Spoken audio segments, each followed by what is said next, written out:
memalukan sebenarnya mendengar relawan Ganjar Pranowo di Boyolali dikeroyok oleh oknum anggota TNI. Ada 7 orang relawan yang mendapat perlakuan semena-mena tindakan kekerasan. Akibatnya, 2 orang korban babak belur dan harus dirawat secara serius di rumah sakit. Yang sulit dipahami, penganiayaan itu terjadi hanya karena korban mengendarai motor berknalpot brong.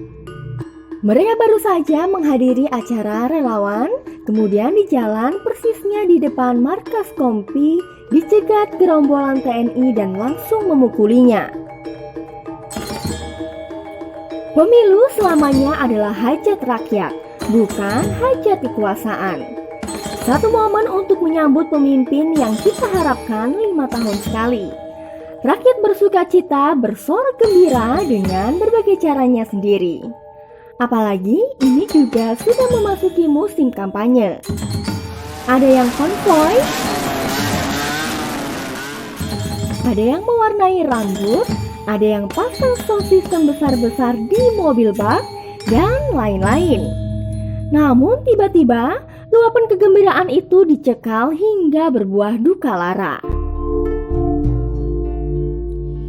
Lebih menyakitkan ketika penganiayaan itu justru dilakukan aparat negara yang mestinya ikut menjaga kondusivitas saat pemilu. Ini sama saja dengan pembungkaman hak-hak rakyat secara kasar dan brutal oleh negara. Mirisnya lagi, yang sejujurnya tidak bisa dicerna akal sehat, kubu Prabowo justru membenarkan tindakan brutal aparat itu. Mereka seperti telah kehilangan empati. Apalagi komentar buzzer juga influencer Prabowo Gibran di Twitter benar-benar sangat tidak pantas. Ada yang senang melihat korban terkapar sambil memuji anggota aparat, menghina dan mengejek korban. Ada juga yang meminta korban dibunuh sekalian. Dan banyak lagi komentar kasar yang untuk mengutipnya saja aku merasa tidak patut. Gibran sendiri komentarnya juga tak mencerminkan kearifan cara berpikirnya sebagai calon pemimpin.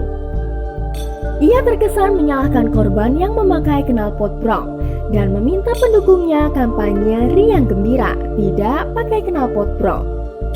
Namun sama sekali dia tidak sedikit pun menyinggung korban atas nama kemanusiaan, apalagi mendoakan kesembuhannya. Apakah hanya mereka pakai knalpot brong sehingga berhak dipukuli? Tidak perlu ditegur baik-baik? Atau hanya karena mereka bukan pendukungnya sehingga tak perlu dikasihani? Wajar jika kemudian kita beranggapan mereka telah kehilangan empati hanya karena politik dan ambisi kekuasaan. Aku masih percaya satu-satunya yang membedakan kita dengan makhluk lain adalah empati. Dan seorang calon pemimpin mestinya memiliki stok empati yang lebih besar ketimbang warga sipil biasa, apalagi calon pemimpin negara. Namanya negara demokrasi, tentu ada warga yang mencoblos dan tidak mencoblos pemimpinnya.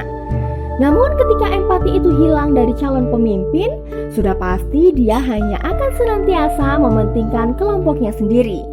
Masa bodoh rakyat. Kebijakan yang dibuat pun pertimbangan utamanya adalah untuk mengakomodir kelompoknya sendiri.